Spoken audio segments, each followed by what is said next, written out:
Swallowed Star Chapter 36-40 Bahasa Indonesia. Bab 36.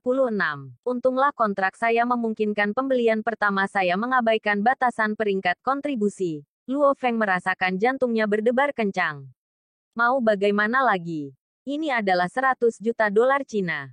Membeli deretan Villa Zhang Hao Bai akan mudah. Selanjutnya, keluarga Luo Feng selalu miskin. Bisa dibayangkan bagaimana perasaannya menggunakan 100 juta sekaligus. Syukurlah ini bukan uangku. Luo Feng menyeringai. Pembelian gulir sukses. Lanjut, membeli senjata, seragam perang, dan lain-lain. Saya memiliki kepala sekolah 20 juta. Saya akan mencoba menyelamatkan di mana saya bisa.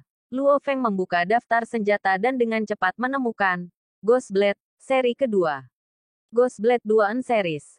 Model A1 harga 100.000 Chinese dollar, full price 50.000 Chinese dollar, setengah harga syarat, 1 star kontribusi rank. Ghost Blade 2 Series.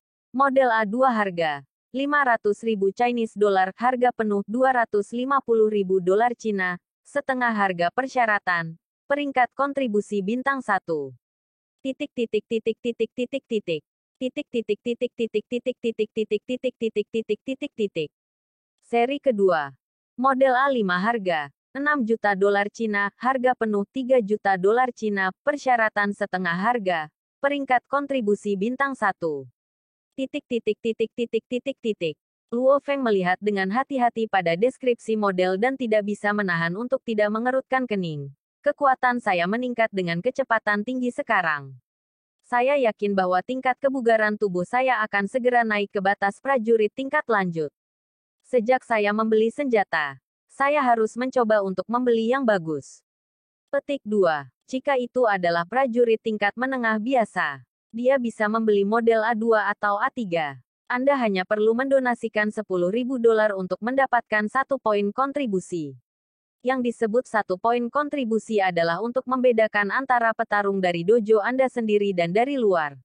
Dojo of Limits memiliki jaringan internal, Home of Limits, internet market, tetapi mereka juga memiliki pasar tempur yang sebenarnya. Pejuang di luar dojo juga dapat membeli barangnya. Dengan tingkat pertumbuhanku, aku harus membeli setidaknya model pisau hantu model A5 atau A6. Mengangguk Luo Feng. Tapi model ini membutuhkan peringkat kontribusi 1 bintang. Peringkat 1 bintang adalah 10.000 poin kontribusi. Pembelian pertamanya mengabaikan batasan peringkat kontribusi dan dia berhasil membeli gulungan dengan harga terbaik. Namun, penawaran semacam ini hanya berlaku untuk pembelian gulungan pertamanya. Senjata, seragam tempur, tidak akan memiliki kesepakatan seperti ini sama sekali. Harga penuh model pedang hantu A6 adalah 20 juta. Harga penuh model A5 adalah 6 juta. Luo Feng menggelengkan kepalanya. Model A5 dapat melawan sebagian besar monster, komandan level menengah, tanpa khawatir senjatanya pecah. Senjata model A6 dapat melawan kebanyakan monster, high level commander, tanpa khawatir senjatanya pecah. Dengan tingkat pertumbuhannya saat ini, senjata model sebelumnya jelas tidak cocok. Beli dengan harga penuh, terlalu mahal. Luo Feng menggelengkan kepalanya. Mari kita periksa perisai. Luo Feng membuka halaman web untuk perisai dan saat dia melihat lebih dekat, dia melihat bahwa harga perisai jauh lebih rendah daripada bilahnya. Model B5 yang dapat memblokir, komandan tingkat menengah, berharga 3 juta dolar Cina dengan harga penuh dan 5 juta dolar Cina dengan setengah harga. Namun, persyaratan peringkat kontribusi juga 1 bintang. Tas. Saat tinggal di hutan belantara dan bertarung dengan monster, jenis tas yang Anda bawa juga istimewa.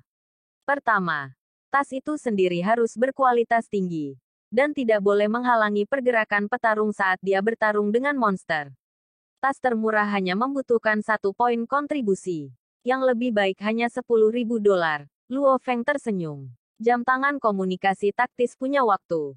GPS, telepon, dan masih banyak lagi fungsi. Harganya lumayan juga, cuma 10.000 rupiah. Kenyataannya, fungsi tersebut tidak sebanding dengan uang segitu.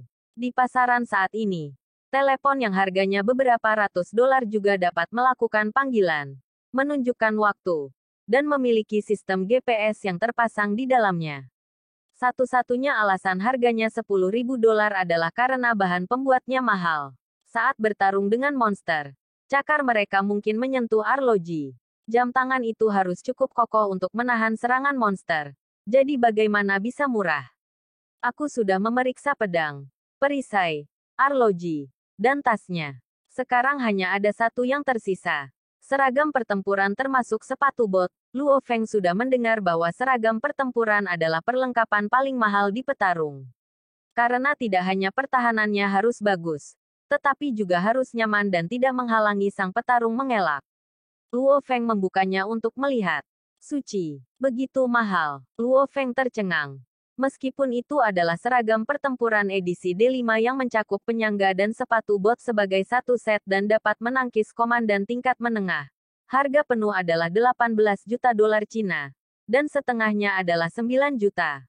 D6 membutuhkan 80 juta dolar China untuk harga penuh. Aku tahu bahwa seragam pertempuran itu mahal. Tapi aku tidak tahu bahwa seragam pertempuran seri kelima 3 kali lebih mahal daripada pedang dari seri yang sama. Sekarang untuk perhitungannya, jika kita menggunakan seri kelima untuk semuanya, seluruh set seragam pertempuran adalah 18 juta. Bila hantu adalah 6 juta. Perisai adalah 3 juta. Jadi total 27 juta. Jika dia memiliki peringkat kontribusi 1 bintang, maka dia hanya membutuhkan 13,5 juta. Harga jam tangan komunikasi taktis dan tasnya tidak seberapa dibandingkan dengan seragam pertempuran. Saya masih ingin membeli beberapa pisau lempar yang dapat saya kendalikan dengan kekuatan spiritual saya. Saya harus membeli setidaknya 6 atau 10 di antaranya. Luo Feng membuka halaman pisau lempar. Pisau lempar hanyalah beberapa barang kecil. Mereka berukuran kecil dan beratnya rendah. Jadi tentu saja harganya jauh lebih murah daripada pedang hantu. Pisau lempar seri kelima hanya seharga 50.000 dolar Cina untuk harga penuh. Seri ke-6. 300.000 dolar China untuk harga penuh. Seri ke-7. Harga penuhnya adalah 3 juta dolar Cina yang mencengangkan. Dan setengah harga adalah 1,5 juta persyaratan. Peringkat kontribusi bintang 2 peningkatan 10x penuh. Jika Anda menaruh cukup kekuatan di belakangnya, pisau lempar seri ke-7 dapat dengan mudah melukai monster pemimpin gerombolan tingkat rendah.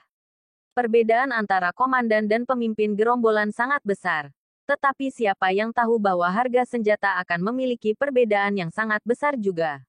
Kekuatan spiritualku kuat dan akan terus berkembang pesat. Aku berencana membeli pisau lempar seri ke-7. Tapi satu pisau adalah 3 juta. Dan persyaratan setengah harga adalah peringkat kontribusi bintang 2.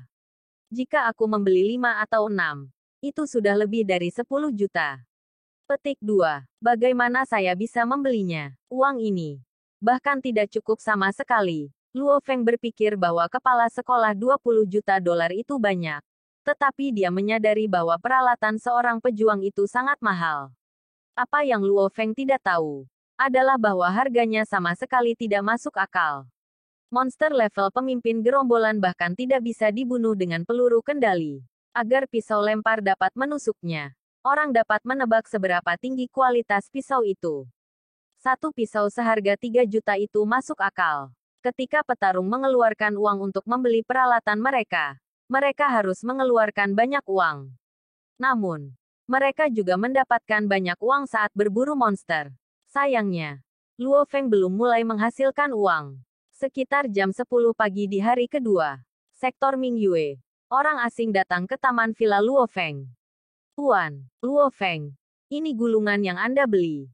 Sidik jari Anda akan dapat membukanya. Luo Feng menerima kotak paduan tersegel yang dikirim dan menyelipkan jarinya ke atas kotak campuran itu. BIP. Tes sidik jari lulus. Suara logam muncul dan kotak campuran itu terbuka. Sebuah buku yang tebalnya sekitar 1 cm ada di dalamnya. Ada juga 2 cakram di buku itu. Pedang petir 9 tahap. Luo Feng melihat 4 kata di buku itu. Tuan, Luo Feng, coba buka. Setelah konfirmasi, silakan tanda tangan, kata pengantar itu sambil tersenyum. Namun ada sedikit kekaguman di matanya saat dia melihat ke arah Luo Feng. Thunderblade 9 tahap. Pejuang rata-rata tidak mampu membeli ini.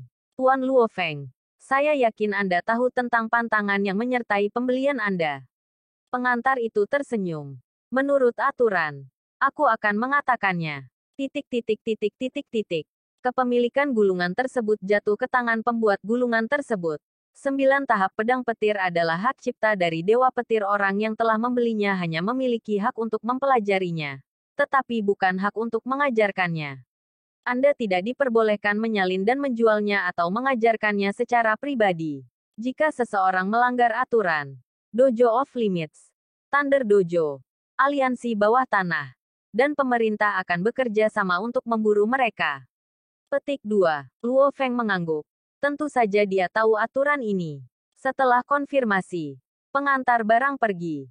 1 gulungan dan 2 cakram ini bernilai 100 juta dolar Cina. Luo Feng berdiri di tamannya dan terkesima. Sepertinya membuat gulungan menghasilkan uang paling banyak.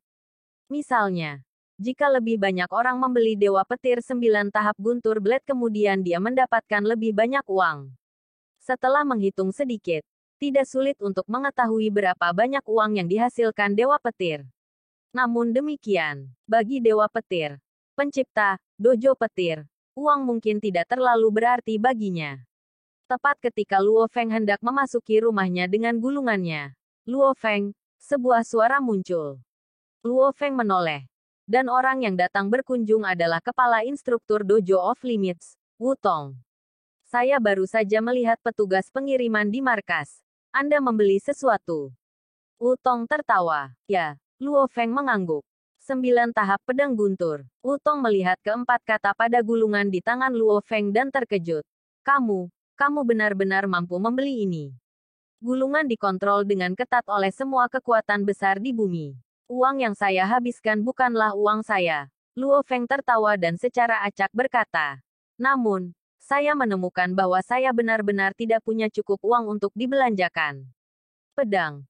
Seragam pertempuran. Membutuhkan begitu banyak uang. Oh ya. Luo Feng. Aku datang ke sini untuk memberitahumu sesuatu. Kepala instruktur, Wu Tong, tertawa sambil berkata. Belum lama ini, kan? Luo Feng terkejut. Zhang Haobai. Luo Feng bahkan belum punya kesempatan untuk membalasnya. Ya. Dia meminta seseorang untuk mencoba dan mematahkan tangan dan kakiku di masa lalu, mengangguk Luo Feng. Yah begini, Paman Zhang Haobai. Zhang Zehu adalah seorang pejuang dari Thunder Dojo. Dia meminta kepala instruktur dari Thunder Dojo di sini di kota Yangzhou untuk membantu menyelesaikan masalah ini. Dia ingin menyelesaikan masalah ini secara pribadi dengan Anda, kepala instruktur. Wu Tong tertawa. Luo Feng, bukankah Anda kekurangan uang? Ini adalah kesempatan besar untuk mendapatkan uang. Anda dapat memanfaatkan kesempatan ini untuk mendapatkan banyak uang. Petik 2. Bab 37. Jantung Luo Feng berdetak kencang. Di papan diskusi petarung di Home of Limits, terdapat banyak postingan tentang dendam antar petarung. Misalnya, di Tiongkok, pejuang di 6 markas besar berada di bawah kendali pemerintah dan tunduk pada hukum. Namun, begitu mereka meninggalkan kota dan memasuki area monster, tidak ada hukum untuk menyelesaikan apapun. Itu adalah tempat di mana para petarung dan monster bertarung. Sebuah tempat tanpa hukum. Semua pejuang berjalan di perbatasan antara hidup dan mati. Jadi kasus di mana pejuang saling membunuh karena konflik mereka adalah hal biasa. Semua dojo besar, pemerintah, dan lain-lain tidak ingin melihat hal semacam ini terjadi. Pejuang adalah kekayaan manusia. Merekalah satu-satunya yang mereka miliki yang bisa melawan monster. Mereka tidak ingin para pejuang memiliki perselisihan internal. Jadi dari sinilah muncul negosiasi internal yang menyelesaikan argumen. Orang-orang punya dendam. Oke, mari kita selesaikan di meja untuk mengakhirinya. Ini pepatah lain jika sama sekali tidak ada cara untuk menyelesaikannya. Luo Feng, kamu masih pemula yang baru saja memasuki lingkaran petarung. Lebih baik tidak membuat musuh. Sambil tersenyum kepala instruktur Wu Tong sambil berkata, kamu juga perlu uang saat kamu mulai. Oke, Luo Feng mengangguk. Jika mereka bisa menyelesaikannya, maka biarlah. Paman Wu, saya tidak bisa melepaskan Zhang Haobai dengan mudah. Jika saya lemah, maka kaki dan lengan saya akan patah. Tapi tentu saja, Wu Tong mengangguk sambil berkata, jika kita tidak membiarkan mereka berdarah, mereka mungkin mengira dojo limitsku takut pada mereka. Paman Wu, menurutmu berapa harga yang harus aku tawarkan? Tanya Luo Feng. Dia tidak tahu aturannya. Jadi dia pikir akan lebih baik untuk mendapatkan nasihat. Setelah merenung, Wu Tong berkata, jika hanya orang biasa yang mengacaukanmu, maka kamu tidak boleh melewati 50 juta dolar China. Dan Luo Feng, kamu adalah elit dari dojo batas kami. Jadi kamu tidak boleh, juga tidak terlalu rendah. Tidak lebih rendah dari 10 juta dolar Cina. Antara 10 sampai 50 juta. Anda bisa memilih nomor secara acak. Petik 2. Oke, Luo Feng menganggukkan kepalanya sambil mempertimbangkan pilihannya. Jika Anda setuju, maka saya. Oke. Terima kasih Paman Wu. Tertawa Luo Feng sambil mengangguk. Luo Feng pertama kali kembali ke rumah untuk meletakkan 9 tahap guntur pisau, gulir pergi, dan kemudian memasuki jaringan internal Home of Limits untuk mencoba dan menemukan beberapa informasi tentang negosiasi pribadi antara pejuang. Oh, jadi seperti ini. Reputasi juga terkait dengan pembayaran uang ini. Luo Feng berturut-turut membaca banyak posting dan akhirnya merasa bahwa dia punya gambaran tentang seperti apa negosiasi malam ini. Feng, sudah waktunya makan. Suara Ibu Gong Xin Lan datang dari bawah. Aku datang. Ibu. Luo Feng mematikan listrik dan menuju ke bawah. Di ruang tamu di lantai bawah, ayah dan ibunya membawa piring dan mangkuk kemana-mana sementara pelayan memasak. Di mana Luo Hua? Tanya Luo Feng dengan ragu. Dia masih belum kembali. Saat ini, ada 2 pembantu. Keduanya berusia sekitar 40 tahun. Salah satunya dipekerjakan hanya untuk menjaga Luo Hua, karena akan lebih nyaman bagi Luo Feng. Dengan seseorang yang mengawasi saudaranya, dia bisa lebih sering keluar. Kakakmu ada di Taman Danau Bunga Teratai. Dia baru saja menelepon untuk memberitahu kami bahwa dia akan segera datang, kata ayah Luo Hongguo sambil tersenyum. Kenapa kakak pergi ke taman itu sepanjang waktu hari ini? Tanya Luo Feng. Ibu Gong Xin Lan tertawa pelan di samping. Feng, kakakmu punya pacar. Pacar perempuan. Luo Feng terkejut. Meskipun ada banyak orang cacat di masyarakat akhir-akhir ini. Misalnya para prajurit yang bertempur di ketentaraan dan kembali dalam keadaan pincang karena melawan monster. Meskipun orang cacat juga bisa menjalin hubungan, menikah, dan punya anak. Tetapi Luo Hua bahkan belum pernah berada di sini selama lebih dari sebulan. Dalam waktu sesingkat itu, dalam suatu hubungan. Feng, jangan dengarkan ibumu. Kakakmu sedang menghabiskan waktu dengan seorang gadis. Tapi mereka belum pada saat itu, tertawa Luo Hongguo. Siapa peduli? Alangkah baiknya jika dia bisa menjalin hubungan. Luo Feng bahagia di dalam. Tidak peduli apa hasil dari hubungan ini. Ini adalah pengalaman hidup. Pengalaman ini bagus untuknya. Wilayah Ian Asteris Kota Yangzhou. Sektor Taman Langit. Paman, Zhang Haobai memandang pamannya Zhang Zehu. Zhang Haobai melalui hari-hari terakhir ini dalam keadaan takut dan gugup. Dia bahkan takut seseorang dari Badan Keamanan akan datang dan merebutnya. Selama kita bisa mempertahankan Haobai, tidak apa-apa jika kita mengalami rasa sakit. Zhang Zelong tidak bisa menahan diri untuk tidak berkata. Bro, yakinlah, Zhang Zehu sangat besar dan berotot dan dia memberikan perasaan seperti binatang buas yang tak tertandingi. Zhang Zehu menyeringai dan menunjukkan gigi seputih saljunya. Kelinci kecil itu Luo Feng, hanya petarung pemula. Yang dia lakukan hanyalah melawan monster terlemah yang dibesarkan oleh militer untuk menjadi seorang pejuang. Dia harus tahu aturannya. Mereka yang seharusnya tidak melakukannya. Telah menyebabkan masalah. Sebenarnya menyebabkan masalah. Mengacaukan Mountain Tiger Asteris meminta kematian. Petik 2. Melihat bagaimana pamannya begitu percaya diri, Zhang Zelong dan Zhang Haobai menghela nafas lega. Baiklah. Serahkan padaku. Aku akan pergi. Setelah melambai, Zhang Zehu menuju keluar. Di luar ada Hummer berat beroda 6 yang telah direnovasi. Bahkan ada seseorang di dalam melambai dan tersenyum saat dia berteriak. Saudaraku, siap. Yuk, pergi dan jemput Li Tua lalu kita menuju ke Dojo of Limits. Zhang Zehu naik ke mobil dan melambai sambil berkata, "Baik." Humer mengeluarkan suara pelan yang kuat dan dengan cepat meninggalkan sektor Taman Langit. Sekitar malam, di lobi lantai 2 balai batas sektor Mingyue kota Yangzhou, Luo Feng dan kelompoknya ada di sana. "Feng, kebetulan sekali. Paman Mukong dan kakak laki-laki Chen ada di sini." Wu Tong tertawa keras. Luo Feng juga menyapa dua orang di samping Wu Tong.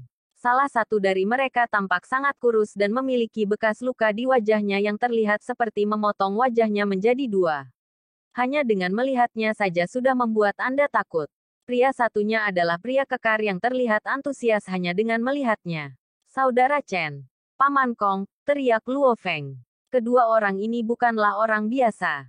Di aula batas di kota Yangzhou, ada 3 petarung level Panglima Perang, kepala instruktur Wu Tong, meriam api, Chen Gu, dan pedang elang, Kong Quan. Wu Tong sudah pensiun dari perburuan monster, sedangkan Fire Cannon, Chen Gu dan Hawkblade. Kedua orang ini adalah tokoh terkemuka di lingkaran petarung di sektor Mingyue. "Feng, kami sudah tahu tentang situasinya. Yakinlah, kami akan mendukungmu dalam kasus ini." Tertawa meriam api Chen Gu. "Sial.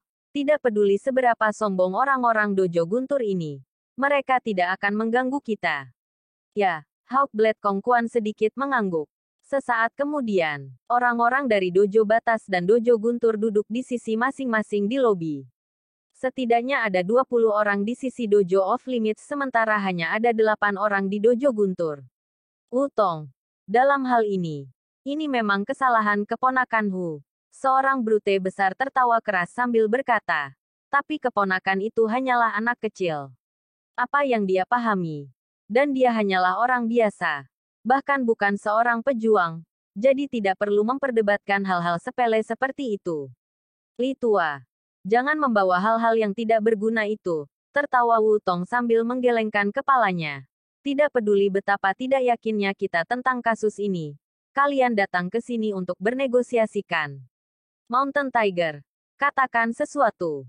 Zhang Zehu, yang disebut Mountain Tiger, di lingkaran petarung, menggunakan parang 2 tangan raksasa. Kepala instruktur Wu tersenyum pada Zhang Zehu saat pandangannya tertuju pada Luo Feng. "Untuk kasus ini, kita harus membiarkan Luo kecil menjelaskannya sendiri." "Luo kecil, bagaimana kita harus menyelesaikan kasus ini dengan cara yang memuaskanmu?" "Diam," bentak Hawkblade Kong Quan. "Luo Feng adalah saudara yang baik di dojo off limits kita. Luo kecil. Dia memenuhi syarat bagimu untuk memanggilnya dengan namanya juga." Zhang Zehu panik. Hawkblade Kong Quan adalah orang yang kejam di lingkaran petarung. Bahkan Zhang Zehu tidak ingin membuatnya marah. "Tuan Zhang Zehu." Luo Feng berdiri dan tersenyum. "Kasus ini membuat banyak saudara laki-laki saya membela saya. Jadi saya agak malu. Tapi untuk pikiran saya sendiri, Zhang Hao itu. Bai mencoba mematahkan tangan dan kakiku adalah masalah kecil. Tapi dia benar-benar menyerang ayahku. Dan itu meminta kematian." Petik 2. Luo Feng berteriak sambil melotot. Zhang Zehu terkejut dan para pejuang di sisi dojo off limits tertawa. Macan gunung. Zhang Zehu ini adalah petarung senior dan petarung tingkat lanjut. Hanya selangkah lagi dari level Panglima Perang.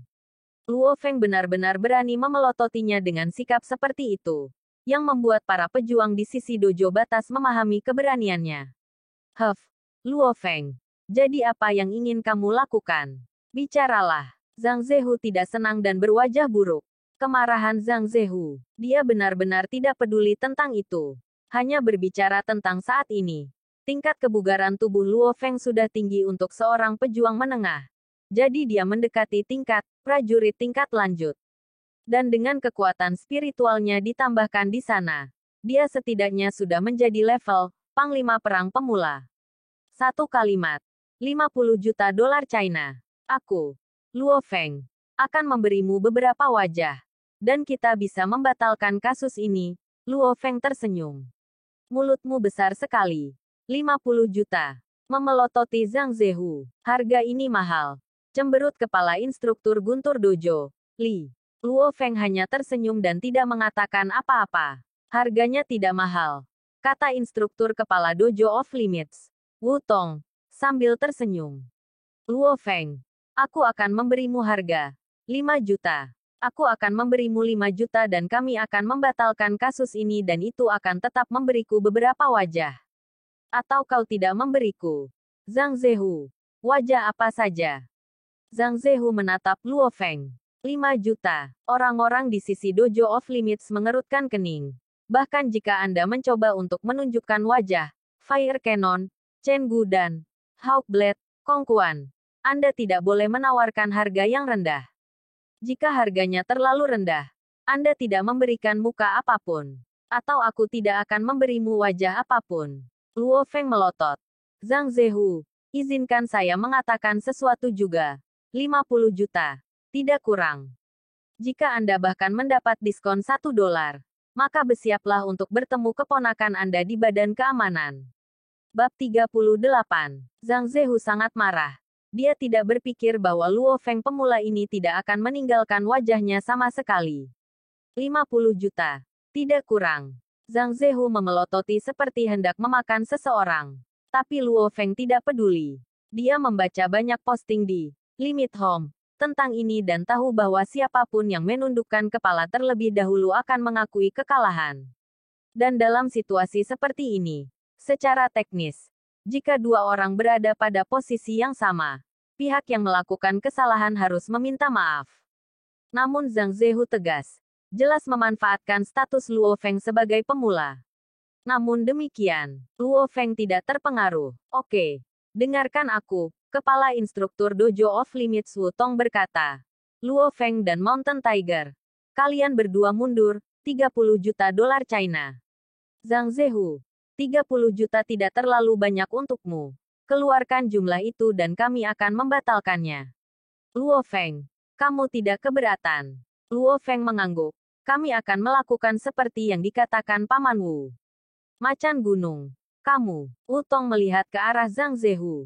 Tatapan semua orang tertuju pada Zhang Zehu. Dan dia dengan marah berdiri dan tertawa ketika dia berkata, membuatku menundukkan kepalaku ke kelinci kecil. Dalam mimpimu, Lao Li. Saudara, ayo pergi. Jika kamu tidak ingin menyelesaikan ini, maka kamu harus membayar 100 juta untuk melindungi keponakanmu. Wu Tong tertawa pelan. Aku lebih suka memberi negara 100 juta daripada memberikan 30 juta untuk menyelesaikan ini. Tanda seru petik 2. Zhang Zehu memandang dingin ke arah Luo Feng dan mengejek. Kido, menjadi petarung tidaklah mudah. Setelah kamu meninggalkan kota, kamu akan melihat betapa menakutkan monster. Semua situasi paling menakutkan datang tanpa peringatan. Dan monster di dalamnya kamp militer bahkan tidak mendekat sama sekali. Monster-monster itu dibesarkan oleh militer dan merupakan tipe terlemah. Kuharap kau tidak mati terlalu cepat. Atau bagaimana kau kembali bermain denganku? Benar. Biarkan saya mengingatkan Anda. Saya tidak terlalu jauh dari level Panglima Perang. Berapa lama waktu yang Anda butuhkan untuk mencapai level Panglima Perang? Dan, bisakah Anda bertahan hidup selama itu? Petik 2. Luo Feng tertawa. Terima kasih Tuan Zhang Zehu atas perawatan Anda. Namun, Anda harus memikirkan bagaimana Anda akan mempersiapkan 100 juta untuk diberikan kepada negara untuk melindungi keponakan Anda. Wajah Zhang Zehu tenggelam. Ayo pergi. 100 juta manusia. 100 juta. Meriam api Chen Gu sengaja berteriak 2 kali dengan suara aneh. Kelompok Zhang Zehu tidak berbicara lebih jauh dan pergi. Melihat bagaimana kelompok itu pergi, orang-orang dari Dojo of Limits mulai menjadi gaduh.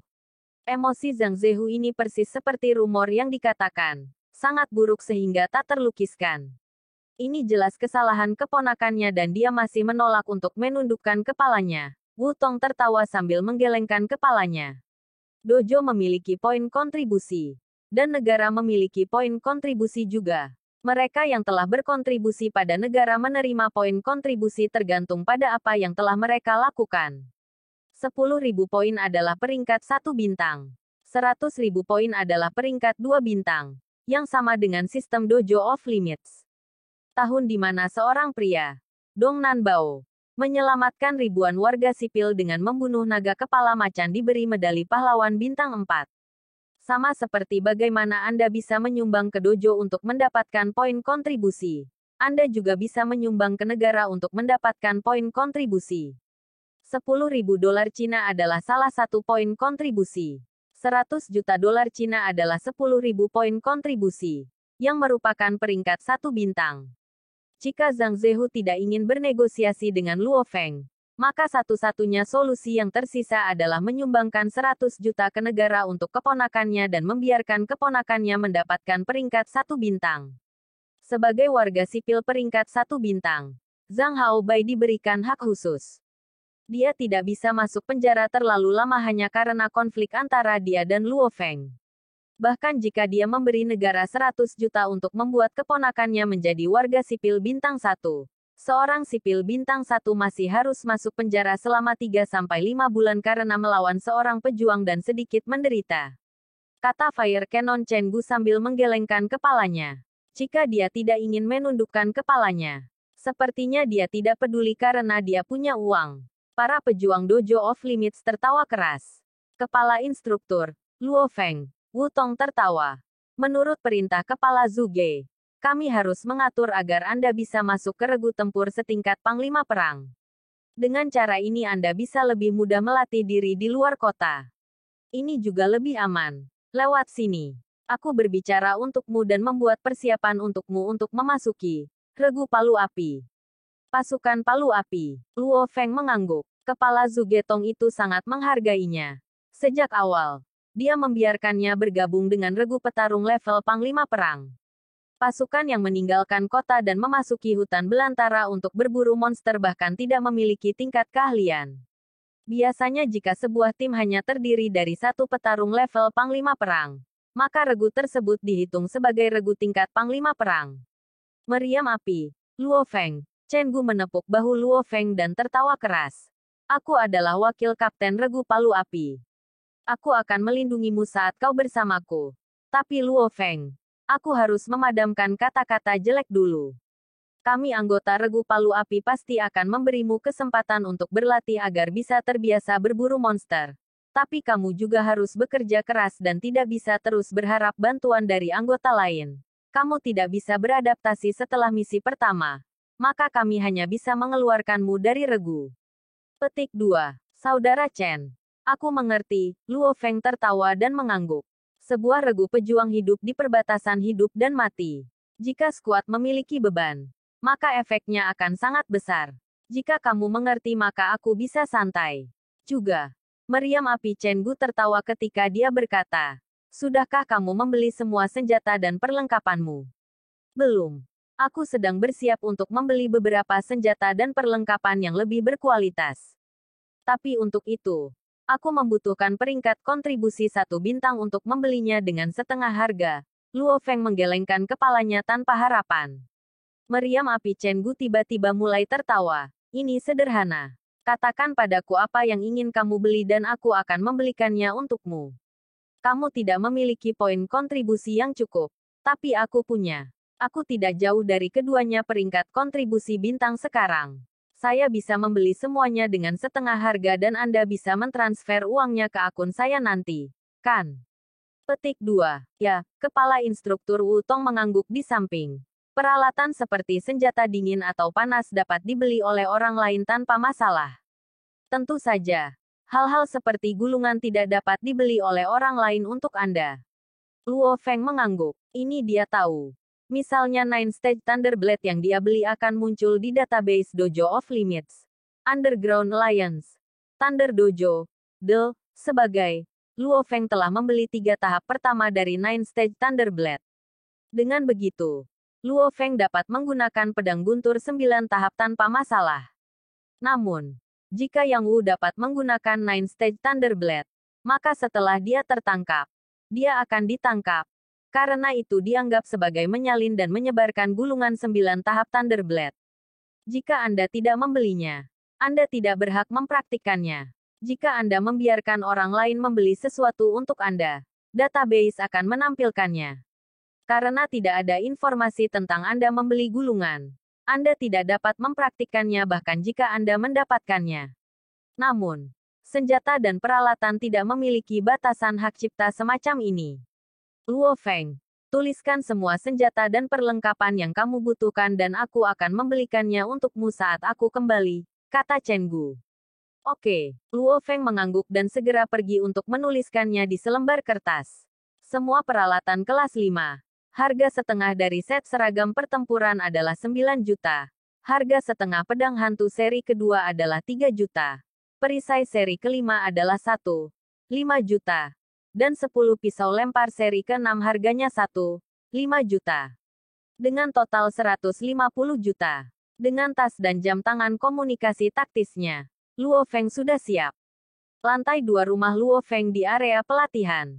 Cahaya fajar menyinari jendela yang membuat seluruh area latihan menjadi terang. Luo Feng mengenakan seragam dojo longgar dan berlutut di lantai. Area pelatihan berukuran lebih dari 100 ping dan benar-benar kosong. Itu hanya Luo Feng yang duduk di tengah. Dan di depannya ada gulungan. Pedang guntur 9 tahap. Sepertinya 9 tahap pedang petir sangat sulit untuk dipelajari. Aku bertanya-tanya mengapa. Luo Feng membuka gulungan itu dan melihatnya. Bab 39. Setelah membuka halaman pertama dari instruksi manual, 9 tahap pedang guntur. Kecepatan adalah kata terbesar dan paling menonjol di halaman. Seolah menghadapi pedang yang mendekat.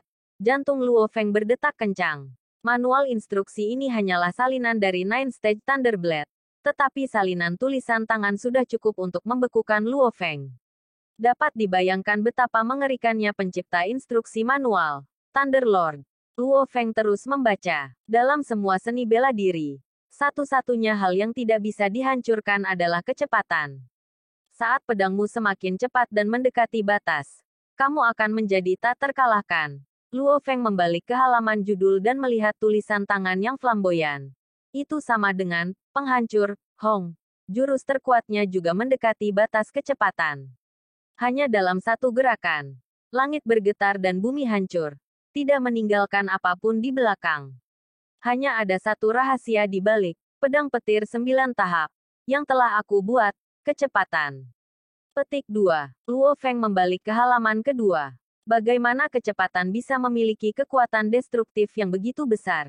Pertama, jika pedangmu bisa bergerak lebih cepat dari yang bisa dilakukan lawanmu, kamu bisa menggorok tenggorokannya bahkan sebelum mereka mengangkat pedangnya. Bahkan jika kekuatanmu hanya 1/10 dari kekuatan lawanmu, tenggorokannya tidak bisa bertahan melawan pedang tajammu. Jadi kecepatan memungkinkan Anda untuk menyerang titik lemah lawan Anda. Selanjutnya, kecepatan dapat meningkatkan kekuatan pedang Anda. Menggunakan rumus perhitungan energi, kekuatan serangan pisau sama dengan 0,5 MiV pangkat 2. Dengan kata lain, dalam kondisi stabil, semakin cepat bilahnya bergerak, semakin banyak energi yang dikandungnya. Bahkan kolom air dapat menembus baja jika cukup cepat. Selembar kertas dapat memotong baja. Kecepatan dapat membuatmu lolos dari pertahanan lawan.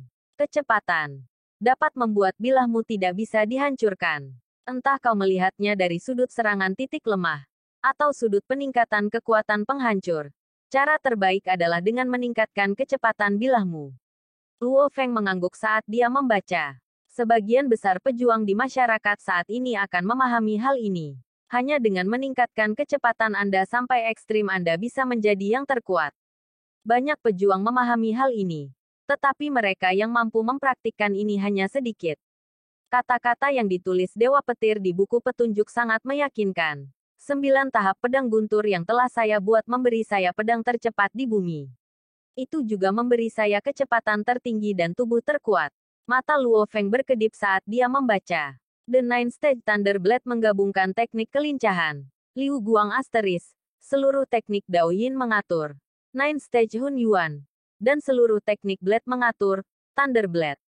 Dari ketiganya, hanya dengan teknik Dao Yin Anda dapat mencapai tubuh yang lebih kuat.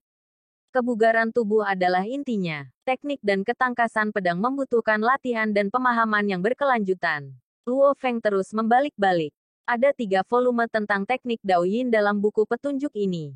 Menurut deskripsi manual instruksi, ada 9 volume dari teknik Dao Yin, 9 tahap Hun Yuan.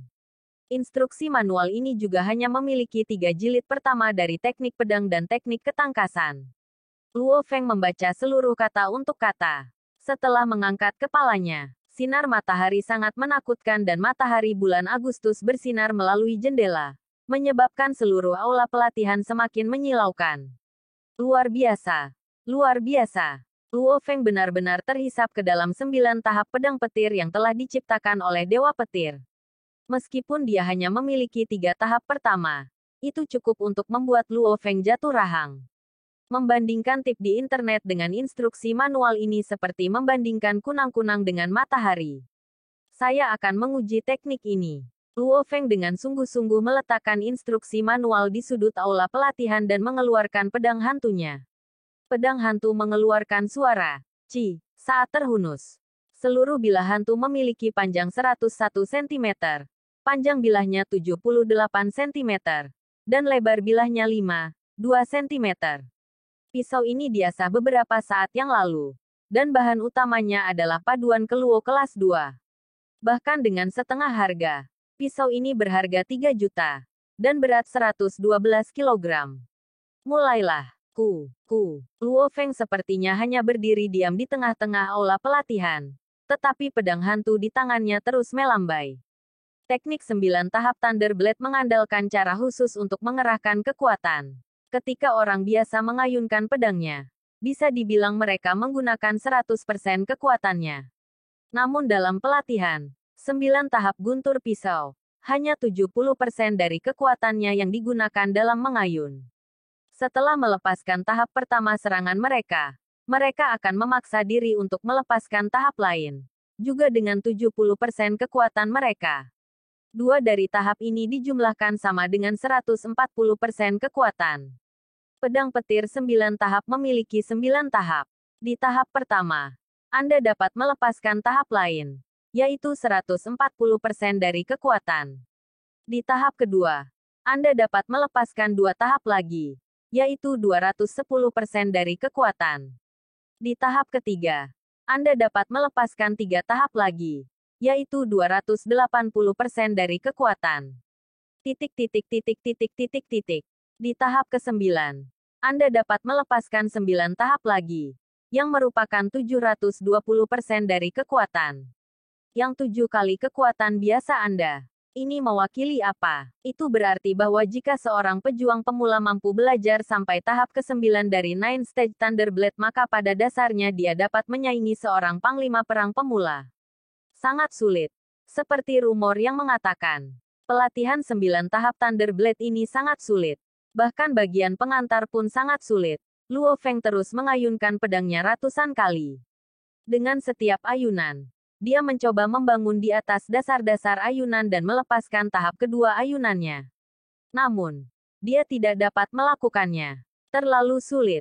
Sebuah ayunan pedang berakhir dalam sekejap. Pada saat ini, setelah pertama kali Anda menggunakan kekuatan untuk mengayun, Anda harus mengerahkan kekuatan Anda lagi, yang secara praktis tidak mungkin. Sepertinya saya tidak bisa terlalu serakah. Pada tahap pertama dari 9 tahap pedang petir, ada 18 teknik pedang yang berbeda. Menurut instruksi manual, jika saya mempraktikkan 18 teknik ini, saya akan mampu menyadari trik untuk melepaskan tahap pertama dari 9 tahap pedang guntur, mengangguk Luo Feng. Ada pepatah yang mengatakan, setelah membaca buku 100 kali, artinya akan muncul dengan sendirinya. Setelah mempraktikkan 18 teknik ini berkali-kali, makna di baliknya akan muncul dengan sendirinya. Feng. Waktunya makan. Feng. Cepatlah. Suara ibu dan ayah terdengar dari bawah. Aku datang. Luo Feng memasukkan kembali pedang hantunya ke sarungnya dan menggantungnya di dinding. Setelah itu, dia memasukkan instruksi manual Nine Stage Thunder Blade ke dalam kamar pribadinya. Baru setelah melakukan ini, Luo Feng turun untuk makan. Waktu berlalu. Dan meskipun Luo Feng sudah bergabung dengan regu Firehammer, mereka sedang istirahat. Luo Feng menggunakan kesempatan ini untuk memoles teknik 9 tahap guntur pedang, ketangkasan, dan teknik Daoyin. Itu dan pelatihan energi genetik membuahkan hasil yang jelas. Tingkat kebugaran Luo Feng jelas tumbuh 1 ton lagi. Dan untuk teknik 9 tahap pedang guntur. Luo Feng masih belum bisa mempelajari tahap pertama. Meskipun dia tidak bisa mempelajarinya, jelas bahwa Luo Feng menjadi lebih gesit, dan kendali atas pedang dan kekuatannya telah meningkat pesat. Meskipun aku masih tidak bisa melepaskan tahap lain, tapi setidaknya aku bisa mengendalikan otot-ototku jauh lebih baik dari sebelumnya. Luo Feng berdiri sendirian di aula pelatihan, dan diam-diam mulai mengenakan seragam pertempurannya. Dia menaruh 5 pisau lempar di setiap saku pahanya, dan dia mengenakan sepatu bot perang dari paduan. Dia juga mengenakan rompi, yang memperlihatkan bahunya, dan memiliki pelindung pergelangan tangan di kedua lengan. Dia memiliki ransel, perisai heksagonal, dan pedang hantu di punggungnya. Di pergelangan tangan kanannya ada jam tangan komunikasi taktisnya. Di dalam tasnya, dia menyiapkan air dan makanan tinggi karbohidrat. Hari ini, tanggal 28 Agustus adalah hari pertama aku meninggalkan kota dan secara resmi memulai misi. Luo Feng menarik napas dalam-dalam. Memang, hari ini adalah hari keberangkatan pasukan Firehammer. Luo Feng, teriakan Fire Cannon Chen Gu datang dari luar. Datang, jawab Luo Feng. Dia segera berlari ke bawah dan melihat ayahnya Luo Hongguo dan ibunya Gong Xinlan sedang berdiri di ruang tamu. Kakaknya Luo Hua berada di kursi roda dan juga diam-diam menatap Luo Feng. Mereka tahu bahwa hari ini adalah hari di mana Luo Feng akan meninggalkan kota dan memasuki hutan belantara. Hutan belantara adalah apa yang orang sebut tanah di luar kota, yang meliputi kota-kota yang hancur, pinggiran kota, gunung, hutan dan danau. Luo Feng, hati-hati, Gong Xinlan tidak bisa menahan diri untuk tidak mengatakannya. Jangan khawatir, Bu, Luo Feng tertawa. Dia mengangguk pada ayahnya dan akhirnya melihat ke arah Luo Hua. Bro, mungkin saat kamu kembali, kamu bisa makan permen pengantinku. Luo Hua tiba-tiba mulai tertawa. Permen pernikahan. Begitu cepat. Kamu bahkan belum mengenal wanita muda itu selama 2 bulan. Tertawa Luo Feng. Jika kita menjalin hubungan yang baik, siapa yang peduli jika itu cepat? Luo Hua tertawa. Baiklah. Aku akan kembali untuk makan permen pernikahanmu. Jadi lebih baik kamu mendapatkan banyak permen yang enak untukku. Luo Feng tertawa dan mengusap kepala kakaknya. Oke. Ayah. Ibu. Aku pergi. Aku akan kembali dalam beberapa hari. Setelah mengatakan itu, keluarga Luo Feng diam-diam menyaksikan Luo Feng dengan seragam pertempurannya pergi dengan cepat bersama si kasar, yang juga lengkap. Ayo pergi. Luo Feng. Ke pasar aliansi hari untuk bertemu dengan pemimpin dan yang lainnya. Lalu kita akan pergi bersama menuju hutan belantara. Ya, Saudara Chen. Luo Feng dengan sigap menuju mobil pribadi Dojo Off Limit dengan Chen Gu dan pria lain dengan tombak baja di punggungnya. Bab 40. Di kota Jiangnan, salah satu dari 6 markas besar di Tiongkok, terdapat gedung pencakar langit setinggi 88 lantai dan penuh kekayaan. Di dinding gedung pencakar langit ada 2 karakter bahasa Inggris yang sangat mencolok, hari. Di sekitar lantai pertama gedung pencakar langit, ada alun-alun indah yang memiliki air mancur terbesar di kota. Di sekitar alun-alun, setidaknya ada 1000 tentara berpatroli dengan senjata sungguhan, mencegah orang luar melangkah bahkan 1 langkah ke dalam. Setiap pejalan kaki yang lewat memandangi gedung pencakar langit dengan kagum. Sebagian besar orang di seluruh kota tidak pernah memasuki daerah tersebut. Bip, bip, suara elektronik berdering. Dalam sekejap, tentara yang berpatroli segera membuka jalan bagi SUV militer dengan hari di badan mobil. Itu berhenti di depan gerbang lobi. Hua, pintu terbuka, dan 3 pejuang bersenjata lengkap keluar. Entah membawa tombak, pedang, dan perisai heksagonal, atau 2 kotak logam di punggung mereka. Pak, silakan masuk, penjaga pintu lobi menyapa mereka dengan hormat. Ketiga pejuang itu segera memasuki lobi gedung pencakar langit. Ayo pergi. Luo Feng, ayo duduk di bar di samping dan tunggu kapten dan yang lainnya datang. Chen Gu tertawa. Aku masih belum melihat kaptennya. Aku ingin tahu seperti apa dia, kata Luo Feng sambil tertawa. Pada saat yang sama, ia mengamati pasar aliansi SDM. Ini adalah aliansi bawah tanah yang dibangun oleh keluarga dan perusahaan kuat di seluruh dunia. Itu bertindak sebagai markas besar mereka di kota Jiangnan. Jadi gedung pencakar langit ini sangat mewah. Lobi itu penuh dengan orang-orang eksentrik. Bahkan aksesori sederhana mereka luar biasa. Pelayan di lobi, pria tampan dan wanita cantik, masing-masing memiliki senyum yang menyegarkan. Luo Feng, Chen Gu, dan anggota lainnya, Zhang Ke, semuanya duduk di sofa. Apa yang akan kalian bertiga minum? Tersenyum pelayan saat dia membungkuk sambil bertanya. Tai Guanyin, teh puer, meriam api Chen Gu dan Zhang Ke. Kedua petarung senior ini segera berbicara, yang sedikit mengejutkan Luo Feng. Di Limit Hall, keduanya sering minum alkohol. Zhang Ke, yang otot bisepnya menggembung seperti gorila, tertawa sambil berkata, Luo Feng, alam liar berbahaya. Jadi kita tidak bisa minum alkohol. Luo Feng tiba-tiba datang. Ya, kau tidak bisa menganggap enteng alam liar. Bagaimana kamu bisa minum alkohol sekarang? Aku juga akan minum secangkir teh puer, tertawa Luo Feng. Lagu musikal yang khusyuk diputar di lobi. Itu adalah lagu yang dimainkan dengan seruling. Mengenai lagu apa itu, dia tidak tahu.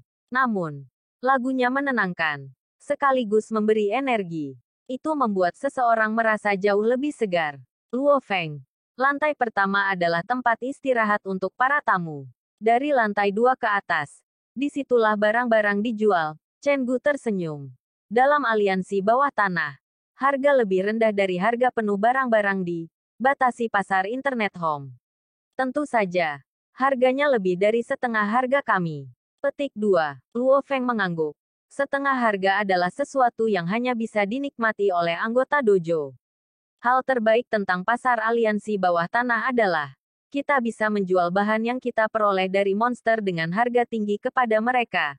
Jelas Chen Gu. Jika kita menjual bahan dari monster yang diburu ke dojo, kami juga mendapatkan poin kontribusi tetapi harganya lebih rendah. Jika kami menjualnya ke pasar aliansi bawah tanah, kami mendapatkan lebih banyak uang tetapi tidak ada poin kontribusi. Tentu saja, yang mana Anda memutuskan untuk menjual sepenuhnya terserah Anda. Luo Feng tertawa. Sampai saat ini, dia sudah membaca beberapa postingan di thread diskusi petarung. Jadi dia sudah tahu ini sejak lama. Menjual ke dojo memberikan poin kontribusi dan uang. Menjual ke pasar aliansi bawah tanah hanya memberi uang, tetapi banyak. Saudaraku Wang, kamu sudah bekerja sepanjang malam. Istirahatlah dan serahkan padaku. Sebuah suara lembut terdengar. Luo Feng, yang sedang memegang cangkir tehnya, tiba-tiba menoleh seolah-olah dia disetrum oleh listrik. Di bar, ada seorang wanita muda dengan kemeja putih berkerah dan celana panjang hitam, yang berganti posisi dengan manajer lain. Di bar ini, ada 12 pelayan dan seorang manajer. Bar buka 24 jam dan shift 8 jam. Jadi ada 3 grup berbeda. Susin, Luo Feng memandang dengan tidak percaya pada manajer wanita itu. Seorang wanita profesional yang memiliki aura keluhuran di sekelilingnya. Tidak mungkin orang biasa bisa menjadi manajer bar di lobi aliansi bawah tanah. Ini adalah tempat yang dibuat hanya untuk melayani para pejuang. Hanya untuk menjadi pramusaji. Anda mungkin harus lulus dari perguruan tinggi bergengsi dan menjalani banyak pelatihan. Belum lagi manajer bar. Susin, bagaimana gadis SMA biasa itu di masa lalu mengubah dirinya secara dramatis? Saudara Chen, Saudara Zhang, saya akan pergi ke sana sebentar. Luo Feng meninggalkan tas, perisai, pedang di atas sofa. Dan dia berdiri sambil tersenyum saat dia menuju ke bar. Di bar, kepala Susin menunduk saat dia memeriksa persediaan di konter. Tiba-tiba, Susin, suara yang akrab terdengar. Susin sangat terkejut. Orang-orang yang mengenalnya di lobi biasanya memanggilnya Manajer Su. Dan biasanya para petarung tidak tahu namanya. Bagaimana seseorang bisa memanggilnya Susin? Dan suara ini terdengar begitu akrab. Susin mengangkat kepalanya. Pada saat ini, kepala Luo Feng diturunkan saat dia melihat ke bar. Dan Susin setengah jongkok saat dia selesai memeriksa anggur dan mengangkat kepalanya. Tatapan mereka bertemu. Luo Feng dan Susin tiba-tiba memiliki perasaan yang sama. Jantung mereka sedikit berdenyut. Luo Feng, kenapa kamu di sini? Susin bereaksi. Dan dia berdiri sambil tertawa. Bahkan Susin bisa menjadi manajer di sini. Kenapa saya tidak bisa berada di sini? Luo Feng tertawa saat berkata. Melihat wanita muda di depannya, Luo Feng tidak bisa tidak memikirkan saat-saat di sekolah menengah, di mana dia duduk di belakang kelas dan diam-diam melihat ke belakang Susin. Dia sudah lama naksir, tapi dia tidak punya kesempatan untuk mengaku. Dia pikir dia mungkin tidak akan pernah melihat Susin lagi. Tetapi dia akhirnya bertemu dengannya tepat sebelum perjalanan pertamanya ke hutan belantara di pasar aliansi SDM. Ah, Luo Feng, kamu seorang pejuang. Susin melihat pakaian Luo Feng dan tidak bisa tidak mengatakannya dengan heran. Ya, aku akan segera pergi ke hutan belantara, tertawa Luo Feng. Alam liar, wajah Susin berubah sedikit.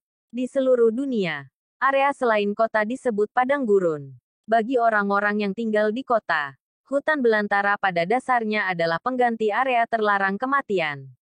Ada semua jenis monster di sana, yang jahat, aneh, dan besar, yang biadab. Ada juga keberadaan yang hampir tak terkalahkan. Hanya umat manusia yang terkuat, para pejuang, yang bisa pergi ke sana dan melawan monster. Susin tidak mungkin berpikir bahwa Luo Feng adalah seorang pejuang, dan bahwa dia akan memasuki alam liar. Kenyataannya, Susin tahu bahwa Luo Feng sedikit menyukainya. Hal semacam ini tidak mungkin disembunyikan. Luo Feng terus-menerus menatapnya setiap hari di kelas. Dan Susin secara alami menangkap Luo Feng yang sedang menatapnya ketika dia menoleh. Secara alami, Susin memahami pikiran Luo Feng. Hanya saja, kedua belah pihak gagal menunjukkannya. Luo Feng, kaptennya di sini. Ayo, teriak Chen Gu. Aku akan pergi ke sana, kata Luo Feng pada Susin. Oke. Susin mengangguk. Luo Feng kembali ke tempat asalnya. Saat ini, 3 orang tiba. Dan 2 di antaranya tampak mirip. Satu tatapan saja sudah cukup untuk memberitahu Anda bahwa mereka kembar. Keduanya memiliki perisai dan pedang di punggung mereka. Orang ketiga sangat besar dan memiliki 2 palu godam hitam yang bersinar dengan sedikit perak. Luo Feng. Keduanya adalah saudara, pedang bulan kembar, yang terkenal dari keluarga Wei. Wei Tai dan Wei Qing, tersenyum Chen Gu sambil berkata. Saudara-saudara Wei menganggukkan kepala mereka ke arah Luo Feng dan meletakkan perisai dan pedang mereka dan duduk. Saudara Tai. Saudara Qing, tersenyum Luo Feng saat menyapanya. Anggota regu palu api lainnya jauh lebih tua dari Luo Feng. Setidaknya 10 tahun lebih tua. Dibandingkan dengan 5 orang lainnya, Luo Feng memang tampak seperti adik laki-laki. Ini adalah kapten regu palu api kami. Gao Feng, Dual Wind Hammer, kata Chen Gu. Luo Feng tidak bisa membantu tetapi memperhatikan bahwa kapten Gao Feng tidak setinggi itu. Dia hampir tidak melewati 180 cm. Keistimewaannya adalah dia bertubuh sangat baik, seolah-olah dia terbuat dari batang baja. Gao Feng mencibir, dan otot-otot wajahnya seperti batu saat dia mendekat. Luo Feng, kamu juga menggunakan pedang. Jadi setelah memasuki alam liar, cobalah untuk mendapatkan pengalaman dari Wei Tai dan Wei Qing. Kamu memiliki bakat yang bagus. Jadi saya yakin Anda akan segera menjadi anggota tim kami. Oke, apapun yang terjadi, prioritas utamanya adalah tidak menjadi beban bagi pasukan petarung elit ini. Istirahatlah dan kita akan pergi, kata Gao Feng. Ya, Kapten, termasuk Luo Feng. Mereka berlima mengangguk. Hanya dalam 20 menit, Gao Feng dan yang lainnya menghabiskan minuman mereka dan berdiri. Ayo pergi ke alam liar. Luo Feng segera mengambil pedang hantu, perisai, dan lain-lain. Luo Feng, terdengar suara. Luo Feng menoleh. Pada saat ini, dada Susin sedikit berdebar kencang. Untuk beberapa alasan, pikiran Luo Feng memasuki hutan belantara yang berbahaya membuatnya khawatir. Mungkin Susin juga mulai mengembangkan perasaan khusus pada bocah lelaki yang naksir padanya selama sekolah menengah. Iya, Luo Feng memandang Susin. Dalam beberapa hari ke depan, sekolah akan dimulai untukku. Tapi selama kuliah, aku akan menjadi manajer di sini pada hari Jumat dan akhir pekan. Susin berteriak. Lebih baik kamu datang pada saat-saat itu. Saat dia meneriakkan ini, Wajah Susin mulai memerah. Oke. Aku pasti akan datang.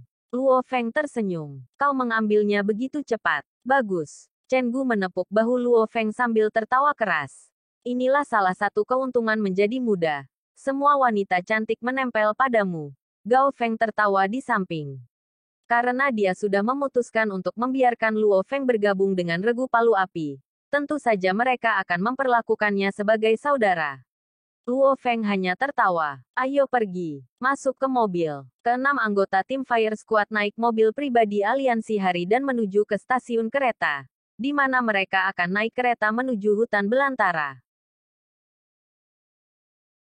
Sekian untuk bab kali ini. Tunggu kelanjutannya hanya di channel Anime VC. Terima kasih.